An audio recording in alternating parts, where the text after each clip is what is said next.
نظام میں جو اویلیبل لوگ تھے، علماء کرام کی صورت میں، دانشور حضرات کی صورت میں، اور مسلمانوں میں ان کا کوئی مقام تھا، مرتبہ تھا، ان سب سے رابطے کی کوشش کی، اور اس بات کی کوشش کی کہ علماء کرام اس بڑے کام کو لے کر چلیں جو اقامت دین کا کام ہے۔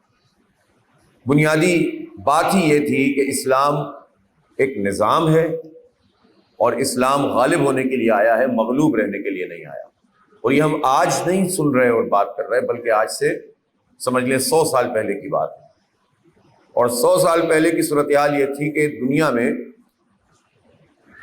انگریزوں کی حکومت کے بارے میں کہتے تھے کہ ان کا سورج کبھی غروب ہی نہیں ہوتا کسی ایک جگہ پر، یعنی اتنی بڑی حکومت ہے کہ اگر کسی ایک جگہ پہ سورج غروب ہو جاتا ہے تو دوسری جگہ پہ طلوع ہو رہا ہوتا ہے۔ اتنے بڑے زمین پر اس کی حکمرانی تھی۔ اور پھر جو دیگر ممالک تھے، تیسری دنیا تھی، اس پہ بھی کہیں ولندیزی، کہیں پرتگالی، کہیں فرانسیسی، یہ سارے لوگ جو ہیں، کہیں اطالوی، اسپین، ان سب لوگوں نے قبضہ کر کے رکھا ہوا تھا، کالونیاں بنائی گئی، اور مسلمانوں نے ظاہر عروج دیکھا تھا۔ پھر عروج کے بعد زوال کی سی صورتحال چل رہی تھی، خاص طور پر جب سلطنت عثمانیہ جو رہا سہا مرکز تھا وہ بھی ختم ہو گیا، تو انتہائی مایوسی تھی پوری دنیا میں۔ اور اسی دوران میں پھر لوگوں میں یہ، یعنی جزوی تحریکیں ہر جگہ موجود تھیں، کہیں وطنی تحریک، کہیں آزادی اور کی تحریک، کہیں جہاد کو بہت لوکلائز طریقے سے لوگ کر رہے تھے، لیکن ایک مجموعی تصور کے ساتھ کہ دین کو ایک نظام کی صورت میں پیش کیا جائے اور اس کو غالب نظام کی صورت میں پیش کر کے اس کی جد و جہد کی جائے، یہ تصور مفقود ہو گیا تھا، محو ہوتا چلا جا رہا تھا۔ اور جید علماء کرام بھی اس کے قائل ہو گئے تھے کہ ابھی اس پر گفتگو کرنا زیادہ مناسب نہیں ہے۔ ایک بڑا طبقہ تو دربار سے وابستہ ہو جاتا ہے ایسے موقعوں پر، چاہے وہ علماء کا ہو یا جہلاء کا ہو یا رائج الوقت نظام میں جن کی حیثیت ہوتی ہے، وہ تو حکومتوں اور دربار سے اپنے آپ کو اور اپنے مستقبل کو وابستہ کر لیتے ہیں، کچھ مفادات حاصل کرتے ہیں، اور پوری سوسائٹی میں اگر کوئی تحرک یا بڑا انقلاب برپا کرنے کی صلاحیت موجود بھی ہو تو اس کو سلانے کی کوشش کرتے ہیں، اور آج بھی یہ سلسلہ جاری ہے۔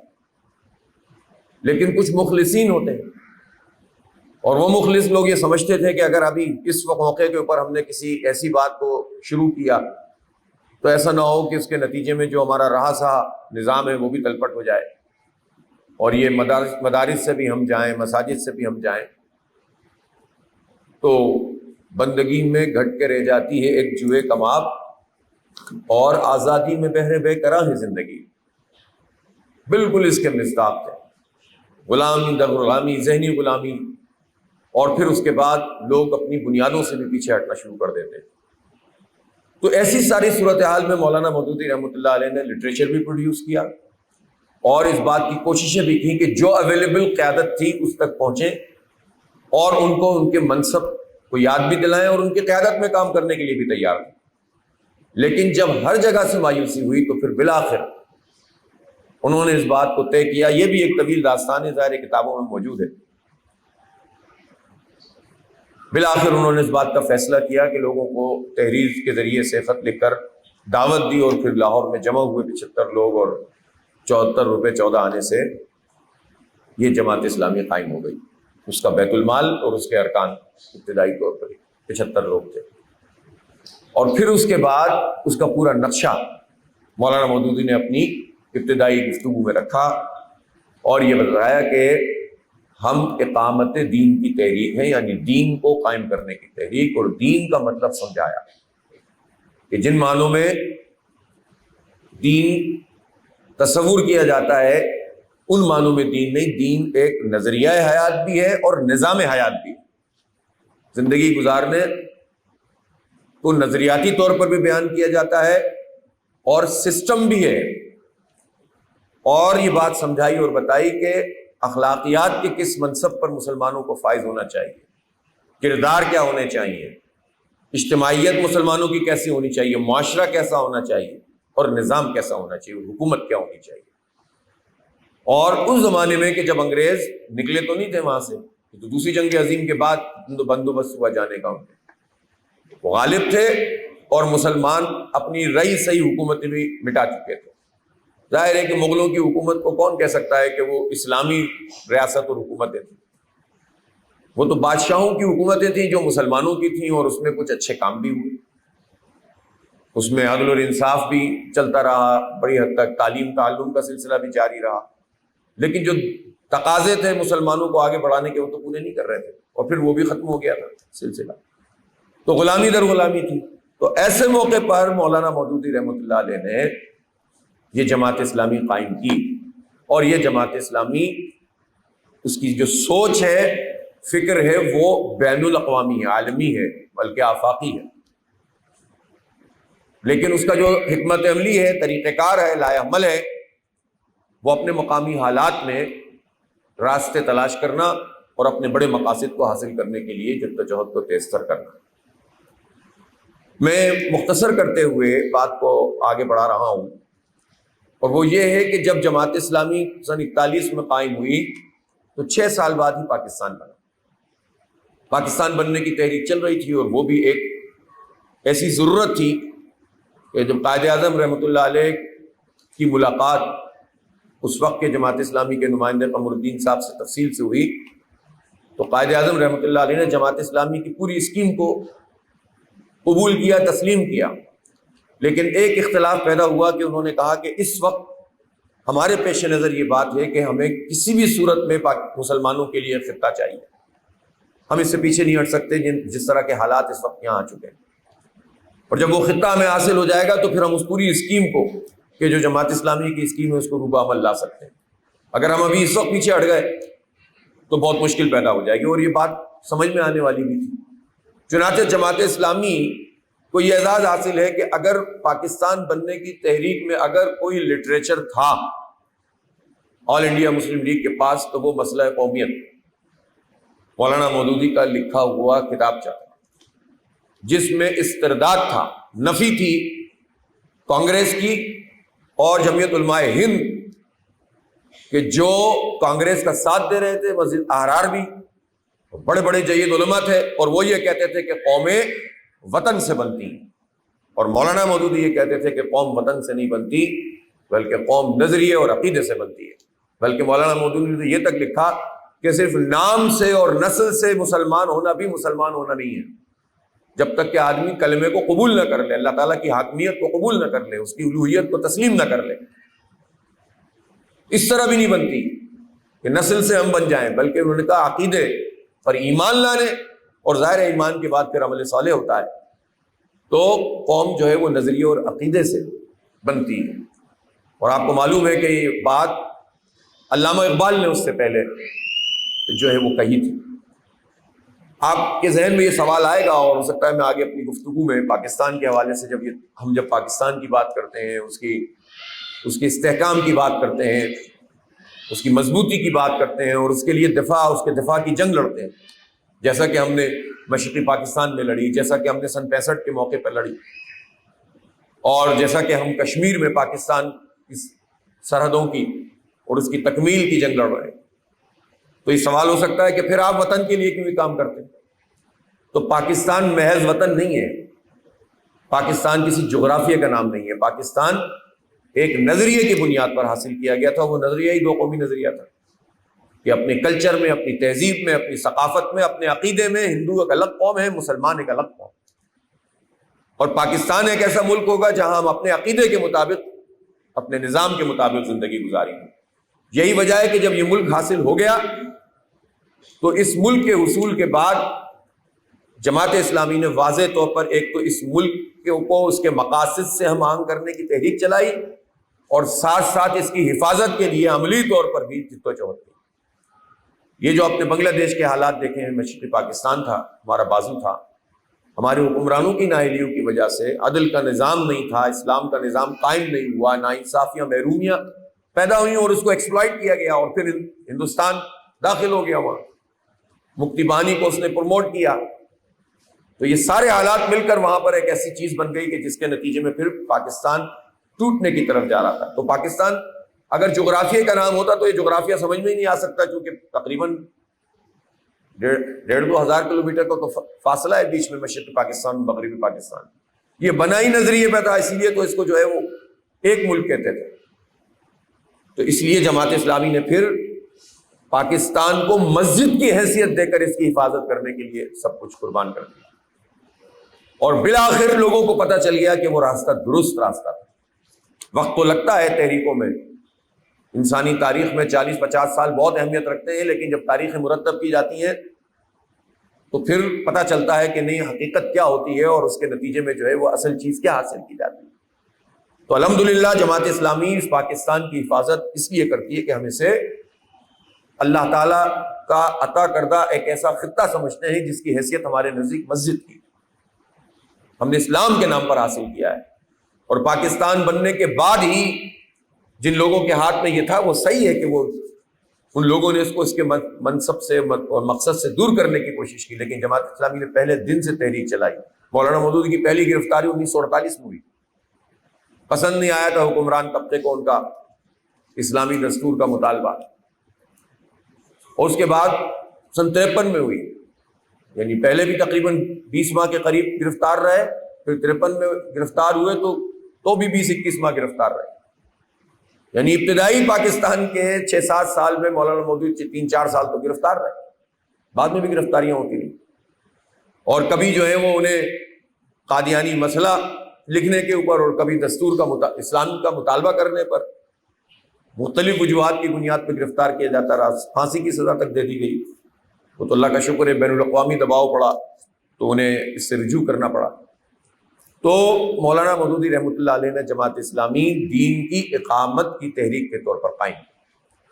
سن 57 میں ماچھی بورڈ کا ایک تاریخی اجتماع ہوا، اور اس تاریخی اجتماع میں جماعت اسلامی نے اپنا لائحہ عمل، ایک تو ہوتی ہے اصولی اور نظری بات، اور پھر جب آپ مختلف طریقوں سے گزرتے ہیں تو اس میں آپ کو پھر کچھ اپنا ایک بڑا لائحہ عمل طے کرنا پڑتا ہے کہ اس پالیسی کے مطابق اس لائحہ عمل پر ہم چلیں گے.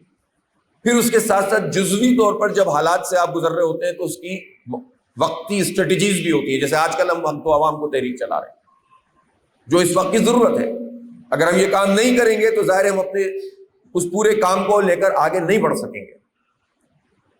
تو جو لائحہ عمل طے ہوا اس میں 4 بنیادی باتیں طے ہوئی. آج چونکہ یوم تاسیس ہے اس لیے میں قدر تفصیل سے اس پر بات کر رہا ہوں. 4 بنیادی باتوں میں یہ تھا کہ سب سے پہلی بات تو یہ کہ جو ہمارے پاس قرآن و سنت سے اخذ کردہ لٹریچر ہے، وہ لٹریچر یا اس سے حاصل کردہ فہم، ضروری نہیں ہوتا کہ ہر وقت کتاب آپ کے ہاتھ میں ہو، لیکن اللہ تعالیٰ نے آپ کو زبان دی ہے، اللہ تعالیٰ نے آپ کو اخلاق دیے ہیں، کردار بولنے کی اور کمیونیکیٹ کرنے کی صلاحیت دی ہے. تو پہلا مرحلہ یہ ہوتا ہے کہ آپ کا کسی سے کمیونیکیشن ہو، اور کمیونیکیشن کے بعد آپ اس کو قائل کر سکیں، اپنی بات اس تک پہنچا سکیں. اور اس کا نام دیا گیا تعمیر و تطہیر افکار. مشکل سا نام ہے، پہلے آسان تھا اب مشکل ہو گیا ہے. تعمیر و تطہیر افکار کا مطلب افکار فکر کی جمع ہے، سوچ، فکر، عقیدہ، نظریہ کسی بات پر. اور تطہیر کہتے ہیں پاک اور صاف کرنا، تعمیر کہتے ہیں بلڈ کرنا. تو اس کا مطلب یہ ہوا کہ جو سوچ ہوتی ہے دین کے حوالے سے، دنیا کے حوالے سے، جنت کے حوالے سے، آخرت کا تصور، اللہ کا تصور، اس کے رسول صلی اللہ علیہ وسلم کا تصور، رسولوں کا تصور، اور ان سب چیزوں کے اوپر بہت ساری چیزیں جمع ہوتی رہتی ہیں. ادھر سے سنا، ادھر سے سنا، ایک کلچر چلا آ رہا ہے اس کو بھی اڈاپٹ کر لیا.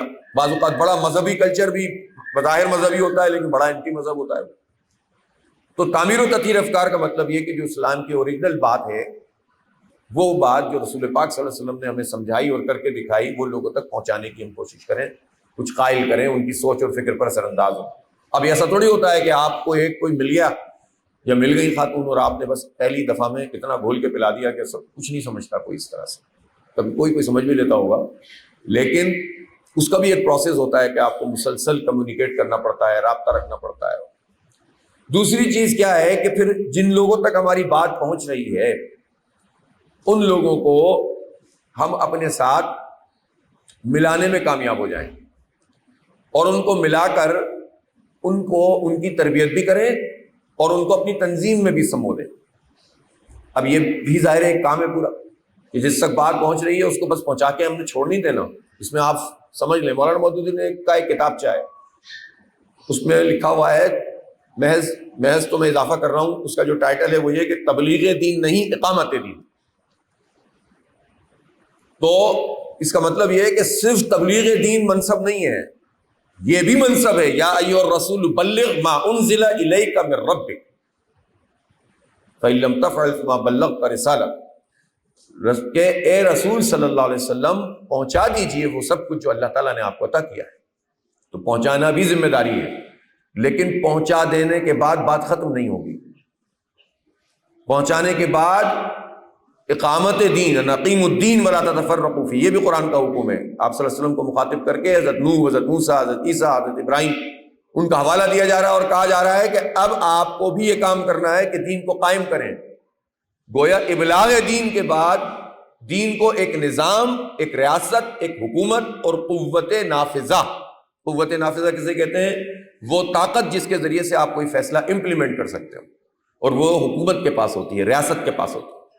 اگر حکومت اور ریاست آپ کے پاس نہیں ہے, امپلیمنٹیشن کی پاور نہیں ہے, تو اچھی باتیں تو بہت سارے لوگ سنتے ہیں, کوئی مان لیتا ہے اور اکثر نہیں مانتے. عمل درآمد نہیں ہو سکتا. ہم کہیں کہ معیشت سود سے پاک ہو, تو بات کہہ دینے سے تو پاک نہیں ہو جائے گی نا سود سے, جب تک آپ کے پاس وہ طاقت نہ ہو کہ جس میں آپ امپلیمنٹ کریں کہ اب سود کا نظام ختم, اب اس کا آلٹرنیٹ یہ نظام چلے گا. آپ کہیں کہ عدالتوں میں اللہ کے حکم کے مطابق فیصلے ہونے چاہیے, تو صرف کہہ دینے سے تو مسئلہ حل نہیں ہوگا نا. پاکستان میں تو جو ہمارا دستور ہے وہ دستور پوری طرح سے اسلام کے مطابق ڈھلا ہوا ہے, الا ماشاء اللہ کوئی دو چار شقیں ایسی ہوں گی جو اتفاق رائے پیدا کرنے کی وجہ سے اس کو قبول کر لیا گیا ہوگا بحیثیت مجموعی, اور پھر جب اس کا پہلے پریمبل یعنی تمہید اور اب اس کا پارٹ بن گیا ہے, دستور کا حصہ ہے کہ حاکمیت اعلیٰ اللہ تعالیٰ کی ہے, یعنی سپریم اللہ رب العالمین نے سوورنٹی اس کی ہے, اور لکھا ہوا ہے کہ قرآن و سنت کے برخلاف کوئی قانون سازی نہیں ہو سکتی. تو یہ بھی بہت بڑی کامیابی ہے جماعت اسلامی کی, بہت بڑی کامیابی ہے. بہت جلتے ہیں, کڑتے ہیں یہ جو سیکولر لبرل لابی ہے کہ یہ جماعت اسلامی نے اس ملک کو کیا بنا دیا کہ یہ ہر چیز میں انہوں نے اثر ڈال کر ایک رخ دے دیا اس پوری مملکت کو. لیکن اس کامیابی کے باوجود چونکہ وہ صرف کتاب کی بنیاد پر ہے, نظری بنیاد پر ہے, اور قوت نافذہ جن لوگوں کو حاصل ہے وہ اس کے مطابق عمل درآمد نہیں کرتے, وہ کرنا بھی نہیں چاہتے اکثریت کو. اور اس کے نتیجے میں قرآن و سنت کے برخلاف سود کا نظام چل رہا ہے, عدالتیں اپنا انصاف فراہم نہیں کر رہی ہیں, جبر کی کیفیت ہر طرف نظر آتی ہے, اور اسی کے نتیجے میں جگہ جگہ کہیں قوم پرستی کی تحریک, کہیں لسانیت کی تحریک, کہیں فرقہ بازی, اور ایسے لوگوں کو موقع مل جاتا ہے جس کی بنیاد پر ملک کی جو ہے ڈس انٹیگریشن ہوتی ہے, ٹوٹ پھوٹ کا عمل جاری ہے. ابھی بھی آپ دیکھیں بلوچستان کے واقعات بہت سنگین ہیں, اس وقت جو خبریں آ رہی ہیں کہ 30-35 لوگوں کو قتل کر دیا ہے کچھ ظالموں نے, مختلف راستوں کو روکا ہوا ہے, اور کن بنیادوں کے اوپر؟ کون رسپانسبل ہے اس کا؟ حکومت رسپانسبل ہے, اس کی پالیسیاں رسپانسبل ہیں, ان کے حرکتیں ہیں جس میں انہوں نے یہ لاوا پکتا رہتا ہے, اور پھر وہ غلط طریقے سے جو ہے وہ پھٹ جاتا ہے, اور پھر اس کے بعد آپ کے ہاتھ میں چیزیں بچانے کے لیے پھر بہت کم چیزیں رہ پاتی ہیں. پھر آپ طاقت کا استعمال کرتے ہیں, وقتی کوئی ریلیف مل تو جاتا ہے, لیکن پھر مزید وہ نفرتوں کو پروان چڑھاتا ہے. تو یہ ساری حرکتیں اس لیے ہوتی ہیں کہ یہ قوت نافذہ جن کے پاس ہے وہ عدل اور انصاف کا نظام قائم نہیں کرتے, اور اپنے مفادات کو پیش نظر رکھ کر سارے کام کر رہے ہوتے ہیں, اس لیے یہ ساری خرابیاں پیدا ہوتی ہیں. تو اس لیے قوت نافذہ کا حصول بہت امپورٹنٹ چیز ہے. تو پہلی بات یہ ہے کہ تعمیر و تطہیر افکار, دوسری یہ کہ جو لوگ شامل ہوتے چلے جائیں ان کو سمجھانا, بتانا, اور ان کو اپنے تربیتی نظام سے گزارنا. اب یہ جو میں آپ سے بات کر رہا ہوں, آپ یہاں بیٹھی ہوئی ہیں, آپ کی قیمہ آپ سے بات کریں گی, یا آپ, یہ سب ہمارا تنظیم اور تربیت کا نظام ہے, اور یہ سب ایک دوسرے سے جڑی ہوئی چیزیں. تیسرا پوائنٹ جو لائے عمل کا طے ہوا 1957 میں, وہ طے ہوا کہ ہم اصلاح معاشرہ کا کام کریں گے. اصلاح معاشرہ, معاشرہ کیسے کہتے ہیں؟ معاشرہ انسانوں کے اجتماع کو کہتے ہیں. اب اس کی تفصیلات میں نہیں جاتا کہ جہاں بھی لوگ بستے ہیں اور رہتے ہیں ان کے کچھ مراکز ہوتے ہیں, اور کمیونٹی سینٹرز ہوتے ہیں, مسجد ہوتی ہے, بازار ہوتے ہیں, اور وہاں پر ان کے لین دین ہوتے ہیں، کچھ سوشل کانٹیکٹس ہوتے ہیں، تعلقات ہوتے ہیں، رشتہ داریاں ہوتی ہیں، اس سے معاشرہ آپ سے آپ وجود میں آنا شروع کر دیتا ہے۔ تو جب تک اس پورے معاشرتی اعتبار سے آپ اصلاح کا کام نہیں کریں گے، خیر کی چیزوں کو پروان نہیں چڑھائیں گے، تو معاشرے پر برائی نہ قائم رہے گی، اور ان قوتوں کو فائدہ حاصل ہوگا کہ جو معاشرے کو اپنی مرضی کے مطابق ڈھال دیں اور پھر اپنے مرضی کے نتائج حاصل کریں۔ تو ہمیں اس میدان میں بھی کام کرنا ہے۔ یہ جو ہم الخدمت کا کام کرتے ہیں، یہ کوئی الگ شعبہ نہیں ہے بس یہ الگ پارٹی بن گئی، یہ ہمارے کام کا ایک حصہ ہے، یہ جماعت اسلامی کا حصہ ہے، اور یہ اس لیے ہے تاکہ جو لوگ خیر کے کام کے ساتھ جڑ سکتے ہیں وہ یہ کام کریں۔ کوئی درس و تدریس کے کام کے ذریعے سے ہمارے ساتھ جڑ سکتا ہے، کوئی جو ہے وہ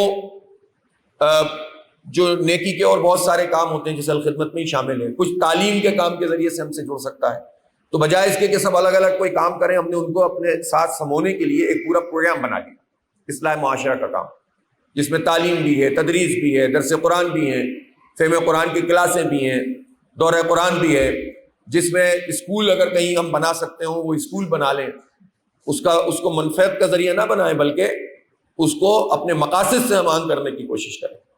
اور اسی طرح سے ہم جو لوگوں کی ریلیف کی ایکٹیویٹی ہے، کہیں پر کوئی مسئلہ پیدا ہو گیا تو اس کو ریزالو کریں، چھوٹے چھوٹے قرضے اگر ہم دے سکتے ہیں، یعنی ایک پارٹی جو جتنا کر سکتی ہے، ہم حکومت تو نہیں ہے، ریاست تو نہیں ہے، لیکن معاشرے کو خیر کی طرف لانے کے لیے، پھر برائیوں کے خلاف کوئی اجتماعی جدوجہد، تو یہ چیز طے پائی کہ اصلاح معاشرہ کا کام کیا جائے۔ پہلا کیا تھا؟ تعمیر و تطہیر افکار، یعنی فکر کو منتقل کرنا۔ دوسرا تھا جو آتے جائیں ان کو ساتھ ملانا، ان کی تربیت، ان کی تنظیم، ان کی اجتماعیت قائم کرنا۔ تیسرا کام کیا ہے کہ اصلاح معاشرہ، خیر کے کاموں کو فروغ دینا، اور ان اصلاح معاشرہ کے کاموں میں مسجدوں کی دیکھ بھال، صفائی ستھرائی کا نظام، یہ جو آپ درخت لگانے کی مہم اگر کوئی چل رہی ہے، شجر کاری، یہ بھی اس میں شامل ہے۔ اس میں یہ بھی شامل ہے، اس وقت لکھا ہوا ہے سن 57 میں، آج ہو گئے اس کو 77 سال، نہیں 67 سال، ہاں 67 سال ہو گئے، 67 ایئرس۔ اب اس سے پہلے اس زمانے میں آپ سوچ سکتے ہیں کہ اس وقت یہ طے پایا، مولانا مودودی نے کہا کہ سرکاری دفتروں میں جن لوگوں کو مسائل پیدا ہوتے ہیں تو آپ ان کے مسئلوں کو حل کروائیں، ان کی آواز بنیں، ظالموں کے خلاف کمیٹیاں بنائیں، محلے کے بدماشوں سے بچنے کے لیے کمیٹیاں بنائیں، امن کمیٹیاں۔ یہ اس وقت بتایا مولانا نے۔ لوگ سمجھتے پہلے والی جماعت اسلامی بس بالکل ایک کتابی جماعت اسلامی، وہ بھائی اتنی سی جماعت اسلامی تھی، 41 میں بنی، 47 میں پاکستان بنا، تو 2-3 حصوں میں تقسیم ہوئی، ہندوستان، پاکستان اور کشمیر۔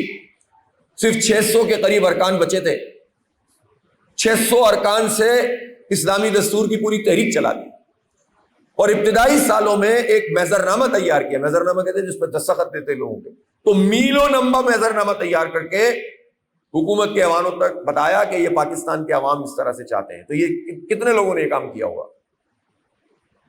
تو تھوڑے سے لوگوں نے بڑی بڑی مہم چلائیں، اور جماعت اسلامی مہماتی تحریک ہے، اسی لیے کہ یہ پھر لکھی ہوئی چیزوں پر نہیں چلے گی بس مکھی پہ مکھی، اب یہ کرنا ہے، اب یہ کرنا ہے، کل وہ کرنا ہے، حالات کچھ بھی ہوں، سیلاب آئے، طوفان آئے، حالات بگڑ جائیں، لیکن ہم وہی کرتے رہیں گے بس جو ہم نے طے نہیں۔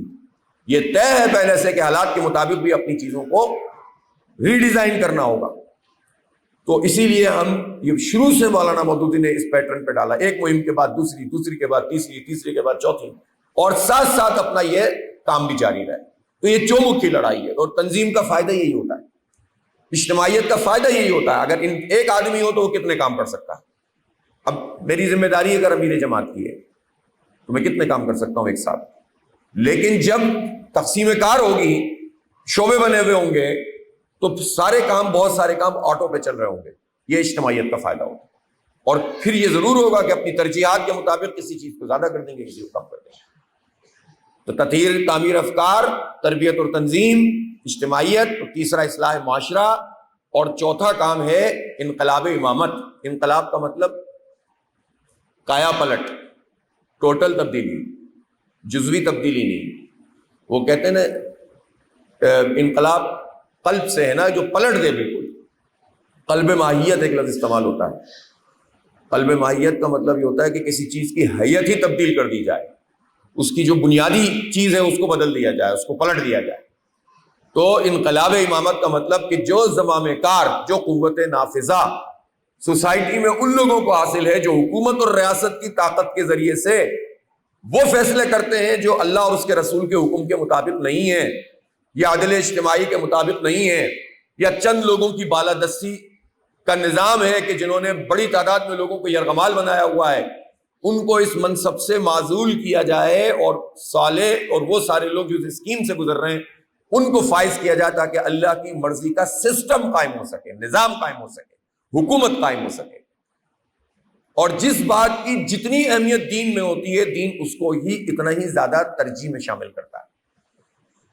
تو حکومت کی اس لیے اہمیت ہے کہ حکومت کا ایک فیصلہ کروڑوں لوگوں کا فیصلہ بن جاتا ہے، اور اگر حکومت نہ ہو تو آپ انفرادی طور پر جتنا بھی کام کر لیں، ظاہر ہے اس بہت طویل سفر کرنا پڑتا ہے، پھر بھی آپ کو وہ فورس حاصل نہیں ہوتی جس کے ذریعے سے آپ امپلیمنٹ کر سکتے ہو۔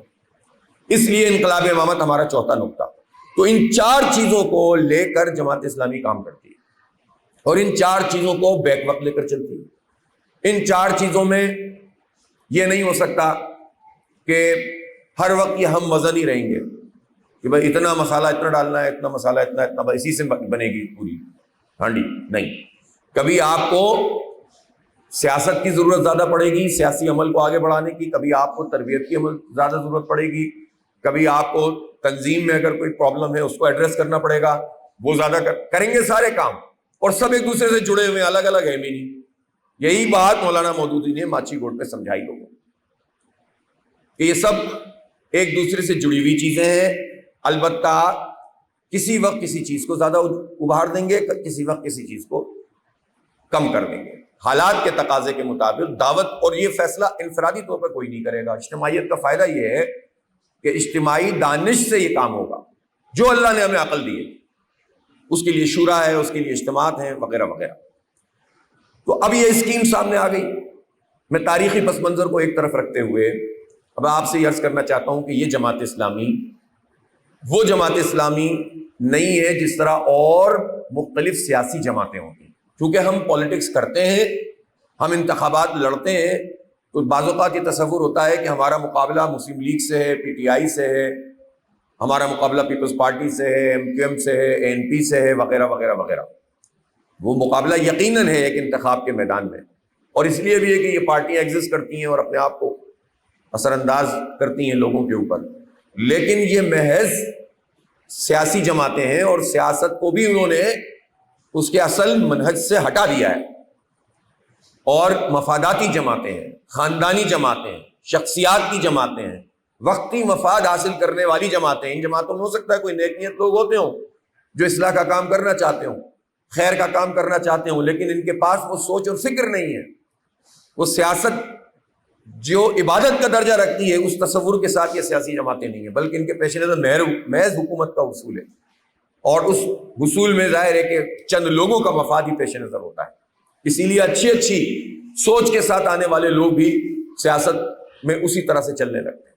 تو جماعت اسلامی اس طرح کی سیاسی جماعت نہیں، مولانا مودودی نے پہلے دن بتا دیا تھا جس طرح عام معنوں میں سیاسی جماعتیں ہوتی ہیں، اسی طرح نہ جماعت اسلامی ان معنوں میں مذہبی جماعت ہے جو مذہب کا تصور رائج ہو گیا ہے، اور وہ رائج کس طرح سے ہو گیا ہے کہ لوگوں نے کسی ایک چیز کو مذہب سمجھ کے باقی سب چیزوں کی نفی کرنا شروع کر دی۔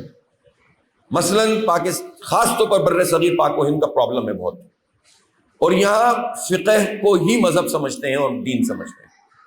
فقہ میں تو اختلاف ہوتا ہے، لیکن لوگ اپنے فقہی رائے کے مطابق اس کو اسلام سمجھتے ہیں اور باقیوں کو اسلام کے دائرے سے باہر سمجھتے ہیں۔ بہت بڑی تعداد تو مشرک سمجھتی ہے، دوسروں کو کافر سمجھتی ہے۔ کچھ لوگ ہیں سمجھتے ہیں، کہتے نہیں ہیں، وہ کہتے ہیں کہ چلو مل کر چلنا ہے، لیکن مجبوری ہے، لیکن یہ ہے کہ سمجھتے یہی ایک دوسرے کے پیچھے نماز بھی نہیں پڑھتے۔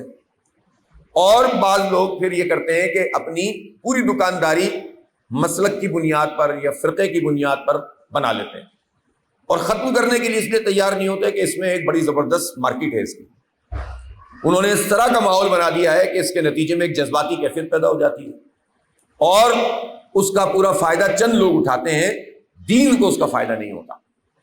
تو جماعت اسلامی کسی فرقے یا مسلکی یا فقہی رائے کی پابند جماعت نہیں ہے، قرآن و حدیث کی پابند جماعت ہے، اور قرآن و حدیث سے استنباط کر کے، اس سے اخذ کر کے جو 3 4 2 1 رائے قائم ہوئی ہے، سب کو صحیح سمجھتی ہے کہ اس بنیاد کے اوپر کہ ان سب کی رائے کی اہمیت ہے، انہوں نے قرآن و سنت سے اخذ کیا، اور خود اللہ تعالیٰ نے موقع فراہم کیا ہے نا ہمیں کہ دین کی جزیات میں یا دین میں جو چیزیں ترجیحات کے مطابق اول دوم سوم درجے پہ نہیں آتی، ان میں تنوع، ویرائٹی، ایک سے زیادہ رائے رکھی ہے اور اس کا انتظام ہوا ہے، ہر رائے قابل قدر ہے۔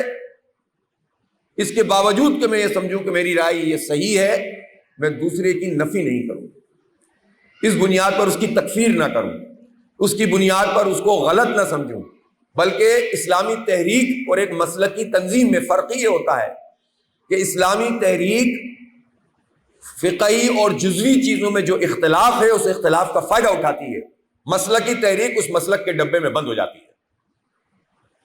اسلامی تحریک ہر 2 رائے کا فائدہ اٹھا کر معاشرے میں کمیونیکیٹ کرنے کے ذرائع تلاش کرتی ہے، چاہے اس کی اپنی رائے کچھ بھی ہو۔ اسی لیے مولانا مودودی بہت بڑے فقیہ تھے، لیکن انہوں نے واضح کر دیا کہ میری فقہی رائے جماعت اسلامی کی رائے نہیں ہوگی، جو چاہے قبول کرے، جو چاہے قبول نہ کرے۔ اس کا مطلب کیا ہے کہ اسلامی تحریک محض فقہی آراء کے اوپر نہیں چلے گی، اسلامی تحریک تحریک پہ چلے گی، سنت کے منہج پہ چلے گی، سنت کے مزاج پہ چلے گی، سنت کی اسٹرگل اور مشن پر چلے گی۔ اور مشن کیا ہے؟ 23 سال میں اسلام کا انقلاب برپا کرنا، نظام قائم کرنا، اس کے لیے تگ و دو کرنا، کشمکش میں مبتلا ہونا۔ تو اس لیے جماعت اسلامی فرقہ وارانہ تنظیم نہیں ہے، مسلکی تنظیم نہیں ہے، کسی ایک فقہ کی نمائندہ تنظیم نہیں ہے، اور اس کی بنیاد پر سیاست کرنے کو حرام سمجھتی ہے، اس کی بنیاد پر لوگوں کو تقسیم کرنے کو باطل سمجھتی ہے، حرام سمجھتی ہے۔ اس لیے ہم اسلامی موومنٹ ہیں، اور اسلامی موومنٹ کا مطلب یہ ہے کہ رسول پاک صلی اللہ علیہ وسلم کے بعد نبوت کا خاتمہ ہو گیا ہے، کار نبوت پوری امت کے سپرد ہوا ہے۔ وَكَذَلِكَ جَعَلْنَاكُمْ أُمَّةً وَسَطًا لِتَكُونُوا شُهَدَاءَ عَلَى النَّاسِ وَيَكُونَ الرَّسُولُ عَلَيْكُمْ شَهِيدًا۔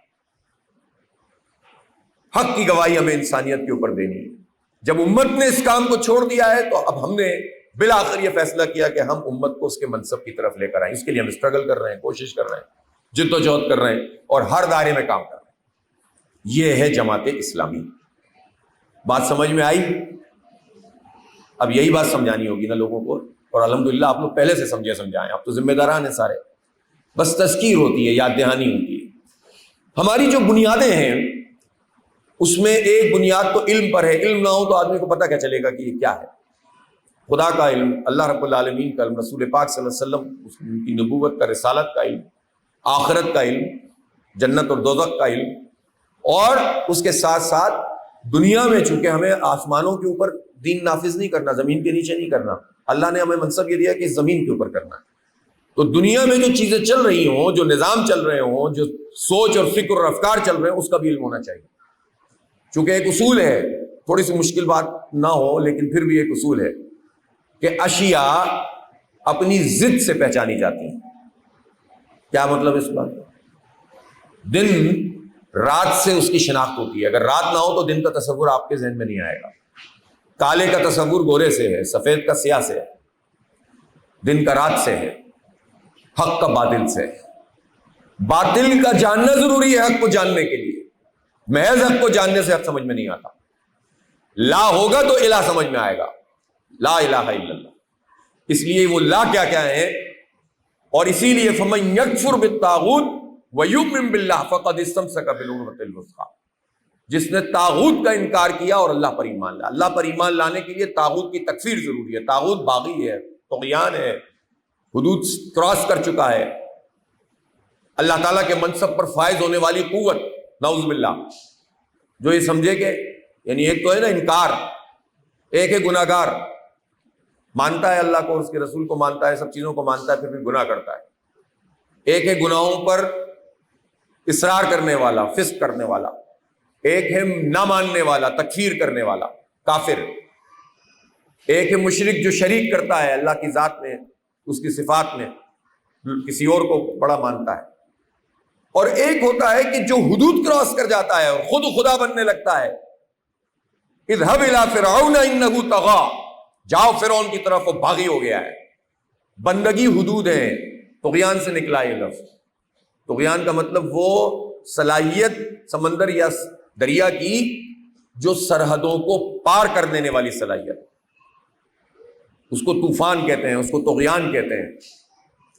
اس میں تفضیل ہے، حدود کو توڑ دینا ہے۔ تو اب کیا مطلب ہے اس کا؟ کہ وہ بندگی ہماری حد ہے، ہماری باؤنڈری ہے، بندگی سے جو نکل جائے گا وہ طاغوت ہو جائے گا۔ تو جس نے طاغوت کی تکفیر نہیں کی وہ ایمان کیسے لائے گا؟ تو اشیاء اپنے ازداد سے پہچانی جاتی ہیں، چیزیں اپنی جو کاؤنٹر پارٹ ہے، کیا کہنا چاہیے اس کو، اس سے پہچانی جاتی ہیں جو اس کا بالکل الٹ ہوتا ہے۔ تو اس لیے اس کو سمجھنے کے لیے ضروری ہوتا ہے کہ ہم جو ہے وہ باطل کا بھی علم رکھیں۔ تو علم ہماری بنیاد ہے جماعت اسلامی۔ دوسری چیز جو ہماری بنیاد ہے وہ تقویٰ ہے، تقویٰ، للہیت، خوف خدا، اللہ سے ڈرنا۔ اس کے بغیر یہ کام نہیں ہو سکتا۔ اور تقویٰ کا مطلب، ایک تو حضرت عمر فاروق رضی اللہ تعالیٰ عنہ نے پوچھا تھا نا حضرت ابی بن کعب رضی اللہ تعالیٰ عنہ، جو بہت اچھا قرآن پڑھتے تھے، آپ صلی اللہ علیہ وسلم فرمائش کر کے ان سے قرآن سنتے تھے، اور ان سے پوچھا کہ تم معلوم ہے تقویٰ کیا ہے؟ تو پھر اس کے بعد جب انہوں نے یہ جواب دیا تھا کہ تم کسی ایسی پگڈنڈی سے گزر رہے ہو، راستے سے گزر رہے ہو کہ جس کے چاروں طرف کانٹے ہو، اور تم اپنا دامن سمیٹ کر نکل جائے۔ اس کا مطلب کیا ہے؟ دنیا کے جھمیلوں سے نکل کر رہبانیت اختیار نہیں کرنی ہے، اسی دنیا میں رہنا ہے، اس کو بسر کرنا ہے، لیکن اس کی جو آلودگیاں ہیں اس کو دل و دماغ میں نہیں اتارنا، اس سے بچنے کی کوشش کرنی ہے۔ اس بچنے کے عمل کو تقویٰ کہتے ہیں۔ اللہ کے خوف سے اور اللہ کی محبت سے، گناہ کا کام کرنے سے بندہ رک جائے، غلط کام کرنے سے رک جائے، یہ تقویٰ ہے۔ اور نبی پاک صلی اللہ علیہ وسلم نے فرمایا تقویٰ ہاں ہونا، تقویٰ یہاں دل میں ہوتا ہے۔ تو چونکہ بہت ساری چیزوں کے ساتھ ساتھ رائج الوقت چیزوں میں کچھ اصطلاحات اپنے مخصوص معنوں میں سامنے آ گئی اور اس کی جو بنیاد تھی وہ ختم ہو جاتی ہے، تو ظاہر کو، ظاہری لباس کو، چال ڈھال کو، بولنے چالنے کو، کسی کی عبادت کو، ریاضت کو تقویٰ سمجھا جانے لگا۔ اور جو تقوی کی جو بنیادی بات ہے کہ آدمی آلودہ نہ ہو گندگیوں سے، اور غلط کام، جھوٹ بول رہا ہے، اللہ کا خوف ہوا جھوٹ بولنے سے رک گیا، مال غلط بیچ رہا ہے دکان پہ، اور اللہ کا خوف ہوا کہ نہیں اللہ تعالیٰ ناراض ہو جائے گا، مال حرام ہو جائے گا، حرام مال بیچنے سے رک گیا، یہ تقویٰ ہے۔ تو تقویٰ زندگی پر انفرادی اور اجتماعی طور پر محیط ہے۔ علم اور تقویٰ ہماری بنیاد ہے، اور پھر اس کے بعد یہ ساری چیزیں ہیں کہ آپ کو پھر اب اس کو لے کر چلنا ہے اجتماعی طور پر، انفرادی تو معاملہ ہے ہی نہیں۔ تو جماعت اسلامی یہ ہے، اس جماعت اسلامی کے کسٹوڈین آپ ہیں، اس جماعت اسلامی کے ذمہ دار آپ ہیں، اس جماعت اسلامی کو لے کر چلنا آپ کی ذمہ ہے۔ خواتین کے حوالے سے جماعت اسلامی نے کچھ حدود کار طے کیے ہوئے ہیں کہ آپ کو کیا کیا کام کرنے، حلقہ خواتین بنا ہوا ہے۔ اسی لیے دیکھیں، ایک امیر ہوتا ہے دستور میں، اور دوسرا ایک قیم جماعت ہوتا ہے، ایک قیمہ جماعت ہوتی ہے۔ اس کا مطلب یہ ہے کہ پوری جماعت ہے یہ ایک، اور اس میں حلقہ خواتین اپنے حصے کا کام کرے گا۔ اب حالات کے اعتبار سے بعض اوقات آپ کو وہ کام بھی کرنے پڑتے ہیں جو عام حالات میں ظاہر ہے۔ اب جیسے دھرنا ہوا، اب اس دھرنے میں آپ کا آنا بنتا، بظاہر تو نہیں بنتا تھا، لیکن 25 کروڑ کی آبادی کی آدھی آپ ہیں، اور جو نظام اس وقت رائج ہے اس نظام میں اس کے بغیر گزارا نہیں ہے۔ بات ہے نا کہ عورت کا دائرہ کار گھر ہے، یقیناً ہے، اور اس پہ تو فوکس کرنا ہی پڑے گا، اس کے بغیر کیسے کام چلے گا؟ ہم سب بھی بچوں والے ہیں نا، ہمیں معلوم ہے کہ اس کی کتنی اہمیت ہے، لیکن جب اب نارمل حالات پوری امت کے اوپر ہوں، اور جب وہ حالات مکے میں ہوتے تھے اور مدینے میں ہوتے تھے نبی پاک صلی اللہ علیہ وسلم پہ، تو غزوات میں تو جاتی تھی نا ازواج، مرم پٹی تو کرتی تھی نا، اور بہت سارے کاموں میں شریک بھی ہوتی تھی، تیر اندازی سیکھتی تھیں، گھوڑ سواری سیکھتی تھیں، مقابلہ کرتی تھیں۔ تو اس کا مطلب کیا ہوتا ہے کہ حالات کے تناظر میں جو آپ کے اہداف ہوتے ہیں اس میں بعض اوقات آپ کو یہ اسٹیپس لینے پڑتے ہیں۔ جب باطل کی کار فرمائی ہو، ظلم کا نظام ہو، قوم پرستی کو پروان چڑھانے کے لیے کوششیں کی جا رہی ہوں، فرقہ پرستی عام ہو. کل کراچی میں ایک واقعہ ہو گیا، اتنی مشکل سے چیزیں کنٹرول میں آتی ہیں. جلوس جا رہا تھا، اس پر حملہ کر دیا، ایک طرف سے ایک، دوسری طرف سے دوسرا، ایک سنی ایک شیعہ، لڑو آگ لگاؤ. ایک تقریر کر رہا ہے، دوسری تقریر کر رہا ہے، اس کو کہاں روک سکتے ہیں آپ؟ ان حالات میں ہم کہیں کہ نہیں وہی ضابطہ چلے گا کہ جو ایک اسلامی اسٹیٹ کا ضابطہ ہے، تو وہ تو نہیں چلے گا نا. اسلامی اسٹیٹ سے پہلے جو کچھ ہو رہا ہے اس میں پھر ہر فرد انفرادی طور پر نہیں، اجتماعی طور پر ہم طے کریں گے کہ کون سی چیزیں ہمیں ایڈاپٹ کرنی پڑیں گی، اس کے بغیر گزارا نہیں. یہ اس لیے ہم نے پھر طے کیا کہ جو اصلاح معاشرہ کے کام کے ذیل میں ایک چیز آتی ہے کہ لوگوں کے مسائل ہیں، مشکلات ہیں، پریشانیاں ہیں، ہر گھر اس پہ دستک دی جائے، ان کی آواز بنا جائے. اسلامی تحریک اس سے نابلد نہیں رہ سکتی، اسلامی تحریک اس سے دور نہیں رہ سکتی. وہ اسلامی تحریک ہی نہیں ہے جو لوگوں کے مقامی مسائل کو ایڈریس نہ کرے. اس کا مطلب ہے کہ وہ کوئی ایک گروہ ہے کسی ایک خاص چیز کو لے کر چلنے والا.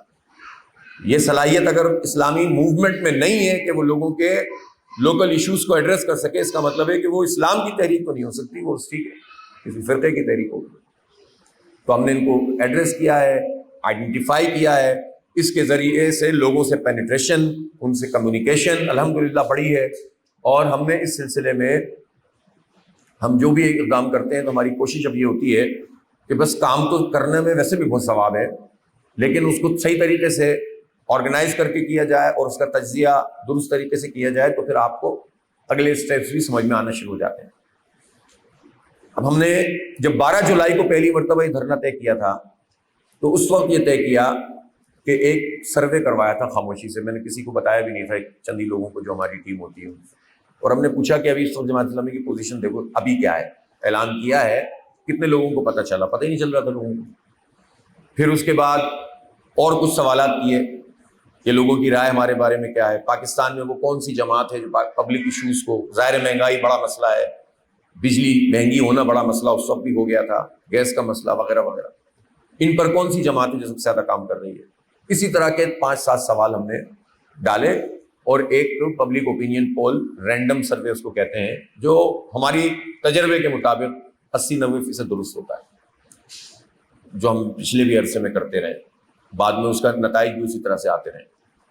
تو اس سے ہمیں پتہ چلا کہ بہت لمبا سفر طے کرنا باقی ہے. ابھی تو ہم 2-4% پہ کہیں ہیں، ووٹ میں نہیں، پورے پاکستان کی سطح پہ ووٹ میں تو جتنے تھے آپ کو پتہ ہی ہے، مجھے بتاؤں کیا کہ کتنے ملے سب ملا کے، جتنے پرسنٹ ہیں وہ ہیں. لیکن پہلا مرحلہ تو یہ کہ کمیونیکیشن تو بڑھے، جو ہم کر رہے ہیں وہ لوگوں کو پتہ تو چلے. ہمارا خیال ہے کہ پتہ چلنا چاہیے، ہم کہہ رہے ہیں، لیکن ہمارے خیال سے نہیں پتہ چلے گا، پتہ چلنے سے پتہ چلے گا. تو سروے وہ پتہ چلا لیتا ہے کہ کتنے لوگوں کو پتہ چلا، تو اس سے پتہ معلوم ہو گیا ہمیں. تو پتہ چلا کہ 2-4% سے زیادہ ہم نہیں ریکگنائز کیے جا رہے، زیادہ سے زیادہ 5-6% پہ کسی ایک مسئلے پہ، بجلی پہ، پانی پہ، فلاں پہ. اور مجموعی طور پر ایک لا تعلقی نظر آئی، مایوسی نظر آئی. 70% لوگ کوئی رائے نہیں دے رہے تھے، کہتے کوئی نہیں کر رہا. یعنی آپ یہ دیکھیں کہ بڑی تعداد میں لوگ پی ٹی آئی وغیرہ کے بھی حامی تھے، لیکن ان کی بھی ایک تعداد ایسی تھی جو لا تعلق ہو رہی ہے، نہیں کوئی بات نہیں کر رہا. ظاہر لوگ مایوس بھی ہیں ان سے کہ وہ کچھ ڈلیور بھی نہیں ہو سکا، رزلٹ بھی اس کے مطابق نہیں آیا، لیڈر بھی اندر ہے، تو ان کا بھی یہ پرابلم ہے. اور باقی لوگوں کا تو ہے ہی پرابلم. جو نون لیگ کے حامی لوگ ہیں وہ کیا بات کریں اس وقت کہ حکومت ان کی ہے اور کچھ کر نہیں پا رہے ہیں، اور باقی پیپلز پارٹی وغیرہ کو تو آپ لوگ جانتے ہی. تو بحیثیت مجموعی 70-80% لوگ اس پہ رائے نہیں دے رہے تھے، اور جو رائے دے رہے تھے اس میں سے بھی 3-4-5% ہی تھے جو یہ سمجھ رہے تھے کہ جماعت اسلامی کچھ کر رہی ہے. پھر یہ 12 کے بعد ہم نے 26 کا طے کیا اور پھر اس کی مہم چلائی، پھر 14 دن کا دھرنا دیا، معاہدہ ہوا، واپس آئے. معاہدے کے اوپر بھی لوگوں کے سوالات پیدا ہوئے، پوری مہم ہمارے خلاف چلائی گئی، کوئی بات نہیں. لیکن جب ہم نے اس کے بعد سروے کیا تو الحمدللہ جماعت اسلامی نے بہت زیادہ پیش رفت کی، اور بہت کئی ایشوز میں جماعت اسلامی کو لوگوں نے نمبر 1 کی تو صورت میں کنسیڈر کیا کہ جماعت اسلامی سب سے زیادہ آواز اٹھانے والی پارٹی اس مسئلے پہ، اس مسئلے پہ، اس مسئلے بجلی پہ، فلاں پہ جماعت اسلامی، اور کئی چیزوں میں سیکنڈ نمبر پہ کہا. لیکن پی ٹی آئی اور جماعت اسلامی کے علاوہ دور دور تک کوئی نہیں. یہ بہت بڑی پیش رفت ہے جس میں ہم الحمدللہ آگے بڑھے. اچھا اب آپ کہیں گے پی ٹی آئی نے تو کچھ بھی نہیں کیا، تو یہ بالکل سوال آپ کا جنرل ہے. ہوتا یہ ہے کہ کوئی جب پاپولر پارٹی ہوتی ہے تو وہ کچھ بھی نہ کرے تب بھی لوگ ہر چیز میں کہہ رہے ہوتے ہیں ہاں وہی کر رہا ہے۔ یہ ایک نفسیات ہے، ایک سائیکولوجی ہے، ایک پبلک اوپینین کا مسئلہ ہے۔ وہ بندہ ہو ہی نہیں ملک میں تب بھی، اور ایک بیان بھی نہ دے رہا ہو پورے سال تب بھی لوگ کہیں گے وہی کر رہا ہے۔ تو یہ ایک فالوئنگ کا ایک پیٹرن ہوتا ہے۔ ہم اس پیٹرن کو بھی اچھے طریقے سے جانچتے ہیں، دیکھتے ہیں، اور اس کے مطابق اپنے حکمت عملی بناتے ہیں۔ اور ہمارا کوئی اس وقت یہ پرابلم بھی نہیں تھا کہ ہم کسی سے مقابلہ کرنا چاہ رہے تھے۔ ہم یہ چاہ رہے تھے کہ ہماری کمیونیکیشن عوامی ایشوز پر لوگوں کے ساتھ بڑھے۔ یہ ہمارا پہلا ذریعہ بنے گا ایک بڑی تحریک کے لیے۔ اور اللہ کا لاکھ لاکھ شکر اور احسان ہے کہ لیڈرشپ کے حوالے سے بھی جب سوال ہوا تو اس میں بھی، اور پارٹی کے حوالے سے بھی سوال ہوا، دونوں میں جماعت اسلامی نے بہت پیش رفت کی ہے۔ اور یہ سب آپ لوگوں کی ایفرٹ، محنت ہے، تمام کارکنوں کی محنت ہے۔ ہمیں معلوم ہے کہ بہت بڑی تعداد میں عوام شریک نہیں ہوئے، لیکن ہمارے کارکنوں نے یہ امپریشن بنا کے رکھا کہ ہم نے ایک بڑی تعداد میں لوگوں کو انگیج رکھا ہے اور پوری قوم کی ترجمانی کی ہے۔ ہماری سوچ کے برخلاف ایسا نہیں ہوا۔ ہاں یہ ضرور ہوا کہ اتنے کارکنوں کی میں توقع نہیں کر رہا تھا جو مسلسل آئیں گے، سچی بات۔ لیکن اس کا مطلب یہ ہے کہ خود جماعت اسلامی کے ورکرز میں، جماعت اسلامی کی خواتین میں، جماعت اسلامی کی یوتھ میں بھی یہ ارج موجود ہے کہ ایگریسولی ہم چیزوں کو آگے لے کر چلیں۔ ہم ایگریسولی کا مطلب تصادم نہیں چاہتے، آخر تک نہیں چاہتے، لیکن ہم یہ چاہتے ہیں کہ ہم پوری قوت سے اپنا مقدمہ پیش کریں، پورے امپیکٹ کے ساتھ آئیں، کنسنٹریٹ کریں، مستقل بنیادوں پہ کام کریں، تاکہ لوگ یہ نہ سمجھیں کہ اب جیسے اگر ہم معاہدہ کرنے کے بعد گھر بیٹھ جاتے اور 45 دن کا انتظار کرتے تو یہ تاثر ہمارے بارے میں بن جاتا کہ یار یہ انہوں نے بس ایک پولیٹیکل ایکٹیویٹی کی تھی بس۔ لیکن اگلے دن ہم نے تحریک چلائی، جلسہ کیا، پھر جلسہ کیا، پھر جلسہ کیا، پھر اب پرسوں ہڑتال ہے۔ اللہ کرے، دعا بھی کریں کہ اللہ تعالیٰ اس کو مکمل طور پر کامیاب فرمائے، اور اس کے لیے پوری ایفرٹس بھی ہو رہی ہیں۔ اس کا خود ایک اچھا اثر پڑے گا۔ پھر جو کچھ بھی حکومت اب اگر ریلیف دینے کے بارے میں سوچ رہی ہے تو ظاہر ہے، اور کس کا پریشر تھا، کون بات کر رہا تھا؟ بغیر پولیٹیکل پریشر کے یہ حکومت کیا کرتی ہے؟ یہ تو سب IMF کے غلام لوگ ہیں۔ تو یہ اگر کوئی راستہ بنا کر فیس سیونگ چاہ رہے ہیں، ہمارے لیے نہیں اپنے لیے، تو وہ بھی جماعت اسلامی کا پریشر ہے، تو یہ بھی ہمارے کریڈٹ میں جاتا ہے۔ لیکن ہم اس کو قبول نہیں کر رہے کہ اتنے سے کام چل جائے گا، پورے پاکستان میں کرو اور یہ تو کچھ بھی نہیں ہے، ڈو مور۔ ہم اس پریشر کو برقرار رکھنا چاہتے ہیں، اور یہ 45 دن بعد بھی کام کریں گے، اس کے بعد بھی کریں گے۔ ہمیں بھی معلوم ہے کہ حکومت اگر کسی چیز کو کرنا بھی چاہے تو اتنے نالائق ہیں کہ اس کو آسانی سے نہیں کر پاتے۔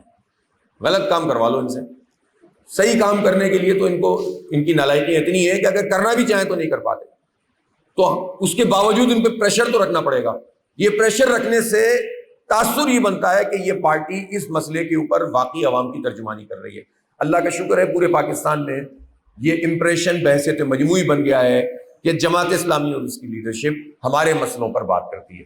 میں کل ایک پروگرام میں گیا تھا، ہمارا پروگرام نہیں تھا، وہ ایسی کچھ لوگوں نے IT کی کا ایک پروگرام اسٹیل والا کے نام سے رکھا ہوا تھا۔ تو ہمارے بہت اچھے لڑکے ہیں خدمت کے، انہوں نے ان سے رابطہ کیا اور پھر میری بات کی تو انہوں نے کہا ٹھیک ہے، چیف گیسٹ کے طور پر انہوں نے کل بلایا۔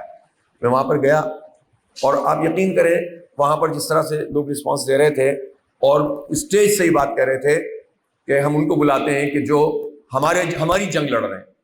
اب یہ بات ہم کراچی میں تو سنا کرتے تھے، لیکن یہ بات اگر لاہور میں بھی لوگ یہ بات کر رہے ہیں تو اللہ کا شکر ادا کرنا چاہیے ہمیں کہ ہماری کمیونیکیشن یوتھ کے ساتھ اتنی ہو گئی ہے کہ ہم رجسٹر ہو گئے ہیں کہ ہم لوگوں کی بات کرتے ہیں۔ یہ پہلی منزل ہے، اس سے کچھ ایسا نہیں ہوگا کہ انتخاب بھی بدل جائے گا، یہ ہو جائے گا، اس کا بھی اچھا ریفلیکشن آیا ہے، لیکن میں وہ بھی آپ سے شیئر نہیں کر رہا۔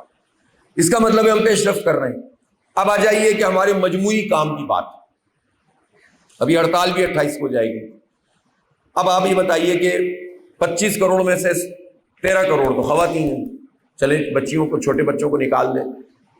میں کل سوچ رہا تھا، آپس میں بات کر رہا تھا، میں اسلامی جمعیت طلبہ سے فارغ ہوا 2000 میں، اور اب آ گیا ہے یہ 2024، 24.5 سال گزر گئے۔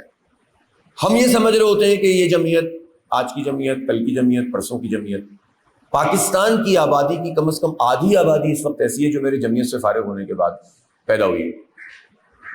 آپ سوچیں، اس کا مطلب کیا؟ دنیا بدل گئی ہے۔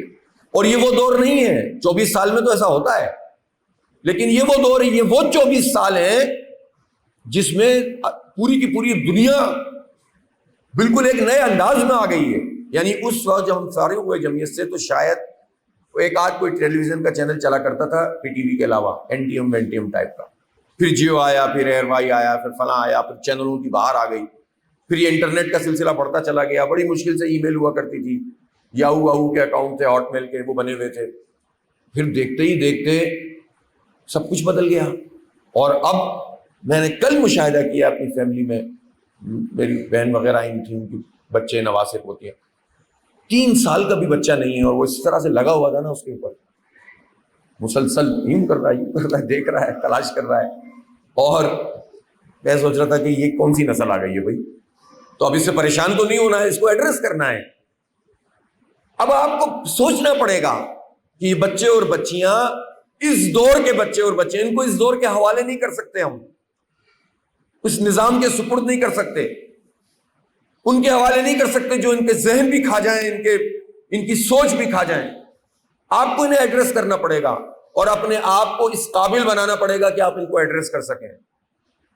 دعوت کی حکمت کسے کہتے ہیں؟ ادعو الی سبیل ربک بالحکمت والموعظۃ الحسنۃ وجادلہم باللتی ہی احسن.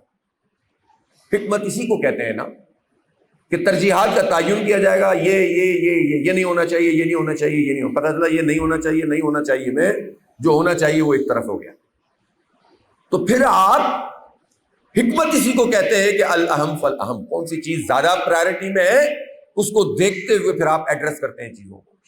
اور آپ سب ان حکمتوں کو جانتے ہیں. اپنے بچوں کو پڑھانا اگر ہماری پرائرٹی ہو تو ہماری لاکھ یہ رائے ہو کہ مخلوط نظام تعلیم میں نہیں پڑھانا، لیکن 90% لوگ پڑھاتے ہیں. پڑھاتے ہیں کہ نہیں پڑھاتے مجھے بتائیے. اس لیے کہ آپ خود اپنے اندر یہ جسٹیفیکیشن پیدا کر لیتے ہیں کہ یونیورسٹی میں تو چونکہ اس کے علاوہ کوئی چوائس نہیں ہے اور بچوں کو نہیں پڑھایا تو اس کے یہ نقصانات ہیں، لہٰذا ہمیں پڑھانا چاہیے. تو اللہ تعالیٰ نے آپ کو یہ صلاحیت دی ہوئی ہے انڈیویجول، لیکن یہ صلاحیت کلیکٹو معاملات کے اندر کیوں خراب ہو جاتی ہے؟ تو یہ تو پھر اس کا مطلب ہے تحریک کے ساتھ ہم زیادتی کریں گے. تو اپنی بچیوں کو، اپنے بچوں کو ایڈریس کرنا ہے، ان کو اپنے ساتھ ملانا ہے، ان کے ساتھ چلنا ہے، ان پر ہاتھ رکھنا ہے، ان کو اعتماد دینا ہے. وہ اس دور میں ہے کہ جو زی جنریشن اور فلاں جنریشن، اس جنریشن کو پرانی والی جنریشن کی طرح ہینڈل نہیں کیا جائے گا. اور یہ تو اچھا ہوتا ہے، آپ اپنی تاریخ سے جوڑتے ضرور ہیں، یہ ضروری ہے کہ اپنی ہسٹری بتائیں، اپنا ماضی بتائیں. بچے خوش بھی ہوتے ہیں اس پہ، لیکن ایک حد تک ہی خوش ہوتے ہیں. جب آپ ماضی میں ہی گم رہتے ہیں نا تو بچے کہتے ہیں ہمارے مسئلوں کو کون ایڈریس کرے گا، ہمارے مسئلے یہ ہیں، یہ ہیں، اب اس پہ کیا علاج ہے اس کا. تو پھر آپ کو اپنی ماضی سے جڑتے ہوئے مستقبل بینی کرنی ہوگی اور اپنے حال کو اس کے مطابق، حکمت کے مطابق ڈھالنا ہوگا. تو اتنی بڑی تعداد میں یہ نوجوان موجود ہیں، خود ہمارے تنظیمی تحریکی سرکل کے، اور پھر اس کے علاوہ معاشرہ پھیلا ہوا ہے ان لوگوں سے، بڑا ہوا. تو ان کو ایڈریس کرنا ہے. ان کو میں اکثر ابھی جب جا رہا تھا اپنے سب تنظیمی صوبوں میں لوگوں سے پوچھتا تھا کہ آپ میں سے کتنے ایسے ہیں کہ جو 40 سال سے زیادہ کہیں یا 40 سال سے کم کا سوال کرتا تھا. اس لیے کرتا تھا کہ ابھی جو مردم شماری آخری ہوئی ہے اس میں پاکستان میں 80% لوگ 40 سال تک کی عمر کے ہیں، لڑکے اور لڑکیاں، مرد اور عورتیں 80%، اور 65% لوگ 30 سال تک کی عمر. اب بچوں کو آپ 10 12 15 سال کے بچوں کو اگر نہ بھی گنے تو بھی ایک بہت بڑی تعداد ہے. تو آپ سے اگر میں پوچھوں کہ آپ میں سے کتنے ایسے ہیں کہ جو، اب مجھے نہیں، خواتین سے عمر نہیں پوچھنی چاہیے، سوری نہیں پوچھ رہا، لیکن خود ہی سوچ لیں کہ ذمہ داران میں سے، اور جو زوم پہ سن رہے ہیں تو آپ بھی تو دیکھ رہے ہیں نا، اس لیے ابھی اس کو پوچھوں گا ہی نہیں. تو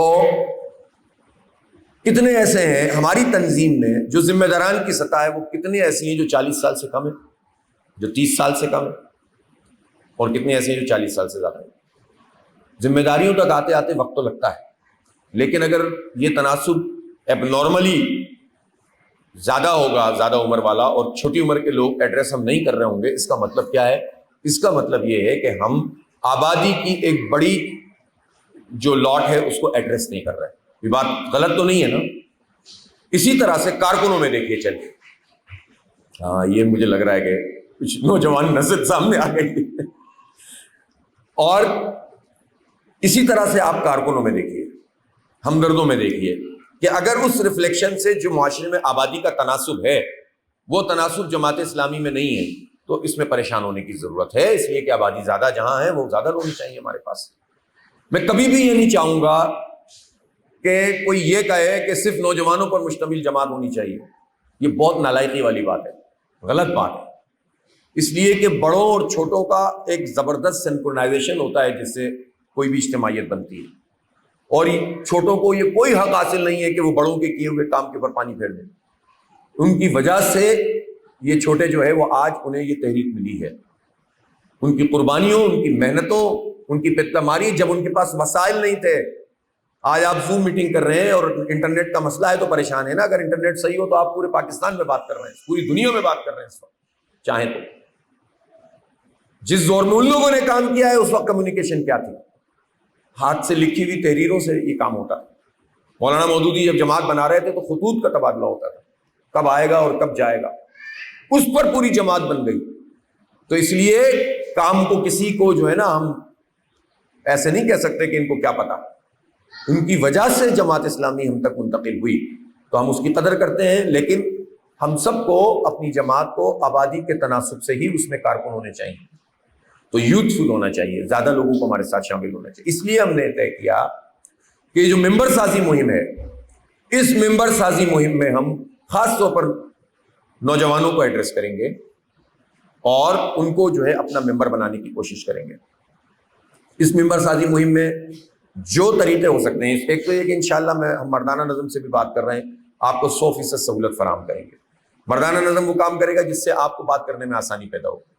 ہم اس کی ایک ایپ لا رہے ہیں، اور ایپ سے پہلے اس کا ایک QR کوڈ ہوگا، بہت سمپل چیز ہے۔ اب اگر میں آپ سے پوچھوں کہ آپ میں سے کتنے لوگ ایسے ہیں جن کے پاس اسمارٹ فون نہیں ہے؟ اس وقت نہیں، ویسے ہی نہیں ہے۔ وہ کتنے لوگ ہیں؟ 1 2 3 4 5 8 10، اتنے ہی ہوں گے نا، 20 ہو جائیں گے۔ اس کا مطلب ہے کہ بڑی تعداد کے پاس ہے، ٹھیک ہے، اور بچیوں کے پاس بھی ہیں، بچوں کے پاس بھی ہیں۔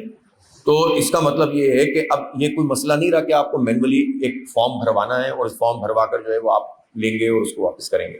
اب میکسیمم کام 90% سے زیادہ ہم ایک مینول رکھیں گے ضرور کہ کوئی بھی پرابلم ہو، QR کوڈ کو اسکین کرے گا جس سے بھی آپ کی بات ہوگی، اور اسکین کرنے کے بعد اس کو صرف 3 4 چیزیں لکھنی ہے۔ اگر کوئی نہیں لکھتا، اس کا نیٹ خراب ہے، تو جو ہمارا کارکن جا رہا ہے اس کو اس کے اوپر درج کرنا ہے۔ پھر بھی اگر کوئی مسئلہ ہے تو ہاتھ سے لکھ لیجئے اور سیم ڈے اس کو منتقل کر دیجئے اس دستک ایپ کے اوپر۔ اسی دستک ایپ کو ہم بہتر بنا کر اس قابل کر رہے ہیں کہ یہ ڈیٹا اس کے اندر انٹر ہوتا چلا جائے گا۔ تو یہ بہت سمپل طریقے سے ممبر سازی کرنی ہے، وقت بھی کم لگے گا اور ڈیٹا بھی آپ کا جو ہے وہ سیکیور ہوتا چلا جائے گا، اور انشاءاللہ اس کے نتیجے میں آپ کو فوری طور پر SMS آ جائے گا یا جو بھی واٹس ایپ آ جائے گا اس فرد کو کہ جو آپ کا ممبر بنا ہے۔ اور اس کے بعد پھر ہمارا جو سیکنڈ مرحلہ ہے، جب ہم 1 مہینے یہ پوری مہم چلائیں گے، اس کے بعد ہم کمیٹیاں قائم کریں گے مختلف طریقوں سے۔ وہ پھر آپ دیکھیے گا ہماری عوامی کمیٹیاں ہوں گی جو کسی بھی موضوع کے اوپر، تعلیم فلاں اور مردوں میں بھی کسانوں کی، مزدوروں کی، فلاں کی، تاکہ ہم گراس روٹ لیول پر اپنی تنظیم کو ایکسپینڈ کر سکیں۔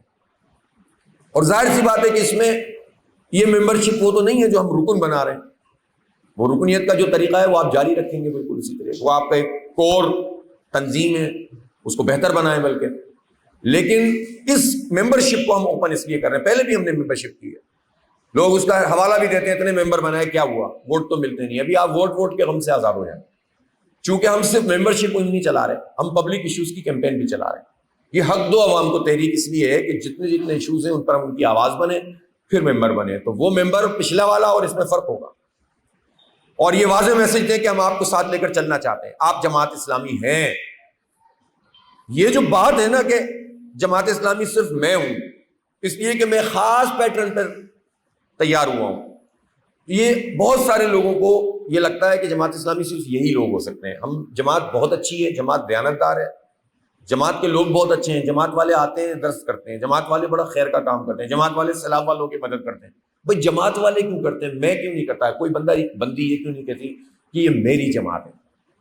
صرف چند چیزوں کی وجہ سے اگر آپ اس کو یہ فیلنگ نہیں دے پا رہے کہ وہ آپ اپنی جماعت سمجھے، اس کا مطلب ہے ہماری کمزوری ہے۔ آپ کو عام خواتین کو یہ فیلنگ دینی ہے کہ یہ اس کی جماعت ہے، وہ اس کی ممبر ہیں، وہ اس کی کمیٹی کی ممبر ہیں۔ وہ قریب آئیں گی تو انشاءاللہ آپ کے پاس زیادہ موقع ہوگا کہ آپ اپنی تربیت بھی ان کے ذریعے کریں، کہتا آپ کو بھی بہت چیزیں پتہ چلیں گی اور ان کی تربیت بھی آپ کریں۔ یہ خمار نہیں ہونا چاہیے کہ ہمیں سب پتہ ہے، سب پتہ ہونے کے باوجود ہم بہت ساری چیزیں لے کر رہے ہوتے ہیں جو معاشرے کی چیزیں ہوتی ہیں، کہیں نہ کہیں کمی کوتاہی ہوتی ہے ہماری. تو یہ ممبرشپ مہم چلانی ہے، اور ہم آپ کو جو ہدف دے رہے ہیں وہ یہ ہے کہ آپ کا، ہم نے مردوں سے، مردانہ نظم سے یہ کہا ہے کہ جتنے ووٹر ہیں کسی نہ کسی ذریعے سے 50% تک تو آپ کو اپروچ کرنا ہے اس مہم کے دوران. چوکوں پہ جائیں، چوراہوں پہ جائیں، کیمپ لگائیں، سوشل میڈیا کے ذریعے سے جائیں گے، فزیکلی گلیوں میں جائیں، میگا فون لے کر پہنچ جائیں. ظاہر ہے آپ اس طرح نہیں کر سکتے، تو آپ یہ ضرور کر سکتی ہیں کہ 20 سے 30% لوگوں تک تو پہنچ سکتے، شہروں میں زیادہ لیکن جو بکھری ہوئی آبادی ہے اس میں کم. تو یہ ہو سکتا ہے، نہیں ہو سکتا؟ طیبہ محترمہ کہاں تشریف فرمائیں. ٹھیک، ہو سکتا ہے 20-25% لوگوں کو تو آپ خواتین کو کور کر سکتے ہیں.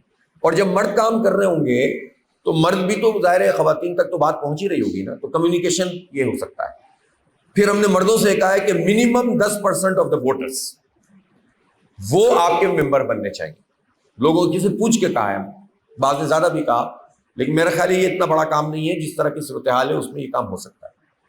تو یہ ایک بڑی تعداد ہوگی، پھر اس تعداد کو سنبھالنا، پھر آگے لے کر چلنا، پھر آگے کے مراحل. تو آپ بھی انشاءاللہ، آپ 10% نہیں تو آپ کم از کم جن سے رابطہ ہوا ہے ان کی 20-25% سے تو کر سکتے ہیں نا. تو آپ سوچیں یہ بھی لاکھوں کی تعداد ہوگی پورے پاکستان میں. تو اب اپنی خاص طور پر آپ شہروں سے تو ضرور کہیں، اپنے جو بڑے یعنی 20-25 چھوٹے بڑے شہروں کی لسٹ بنائیں، ان کو تو ڈائریکٹ بھی آپ چیک کریں کہ وہاں ممبرشپ کس طرح سے ہو رہی ہے. ہمارے جتنے درس کے حلقے چل رہے ہوتے ہیں ان میں کتنی ہو رہی ہے. اور کوشش یہ کریں کہ ہمارے ذمہ داران بھی اس پورے عمل میں کارکنوں کے ساتھ شریک ہوں، بجائے اس کے کہ ہم صرف مانیٹرنگ کر رہے ہوں. مانیٹرنگ کا مطلب ہے کہ ساتھ ان کے مل کر کام کرنے. تو ذرا مشکل کام ہے آپ کے لیے، لیکن بہرحال یہ چیلنج ہے جس کو پورا کرنا ہے. آنے والے دنوں میں انشاءاللہ ہم آگے اس پوری تحریک کو لے کر چلیں گے. ہمارے پیش نظر یہ ہے کہ ہم اس معاہدے کا تعاقب بھی کریں، اور اس کے لیے پھر کوئی بڑا مارچ بھی اناؤنس کریں، وہ ہم اجتماعی مشاورت سے طے کریں گے. لیکن ان ایشوز کو سامنے رکھتے ہوئے اپنے ریگولر تمام ایکٹیویٹیز کو چلاتے چلاتے یہ کام کرنا ہے ہمیں مسلسل، اور اس کے ذریعے سے پاکستان کے عوام کی سیاسی رائے پہ اثر انداز ہونا ہے. اللہ کا شکر ہے ہم اثر انداز ہونا شروع ہو گئے ہیں، لیکن اگر ہم نے اس کو چھوڑ دیا تو ہم بہت پیچھے جا سکتے ہیں.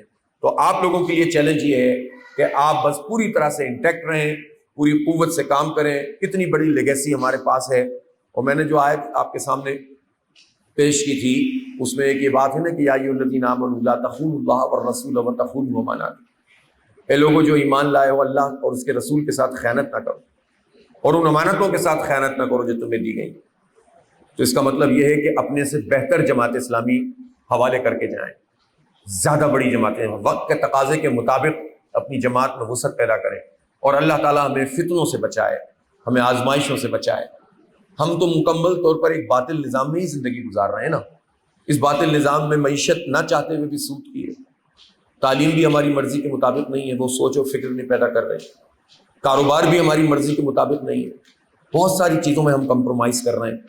تو ایک باطل نظام کا مسئلہ یہ ہوتا ہے کہ وہ اچھے لوگوں کو بھی اپنے پیچھے فالوور بنا رہا ہوتا ہے، اور اسلامی نظام کی خوبی یہ ہے کہ برے لوگ بھی اتباع کرتے ہیں صحیح چیز کا.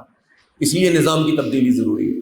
لیکن جب ہم پورے نظام کا حصہ بنے ہوئے ہیں چاہتے ہوئے اور نہ چاہتے ہوئے، تو اس کا مطلب کیا ہوگا؟ اس کا مطلب یہ ہے کہ پھر آپ کو زیادہ بہتر حکمت عملی کے ساتھ اپنی کمیونیکیشن کے دائرے کو وسیع کرنا ہوگا، چھوٹی چھوٹی چیزوں کو نظر انداز کرنا ہوگا، بڑی چیزوں کو بنیاد بنا کر اپنی تحریک کو، اپنے پیغام کو آگے بڑھانا ہوگا. اور جب آپ اس کام کو کرتے ہیں تو رسک بھی بڑھ جاتا ہے. تو یہ رسک کیسے کم ہوگا؟ اللہ سے تعلق پیدا کر، بار بار اپنا جائزہ لیں، اپنے دل میں تو کوئی خرابی ایسی نہیں پیدا ہو رہی. ہم جو ہے وہ کہیں اور تو نہیں، بس انفرادی طور پر جائزہ لیتے رہیں، اللہ سے لو لگاتے رہیں. اللہ تعالیٰ انشاءاللہ ہمیں بھٹکنے نہیں دے گا، اللہ تعالیٰ ہمیں رسوا نہیں کرے گا انشاءاللہ. اب وہ وقت آ گیا ہے کہ جب اب پوری دنیا میں بیک وقت اسلامی تحریکیں آگے بڑھیں گی انشاءاللہ. تو ہمیں اپنے محاذ کو سنبھالنا ہے. یہ پاکستان کی جماعت اسلامی پوری امت کی اسلامی تحریکوں کی قیادت کرتی تھی.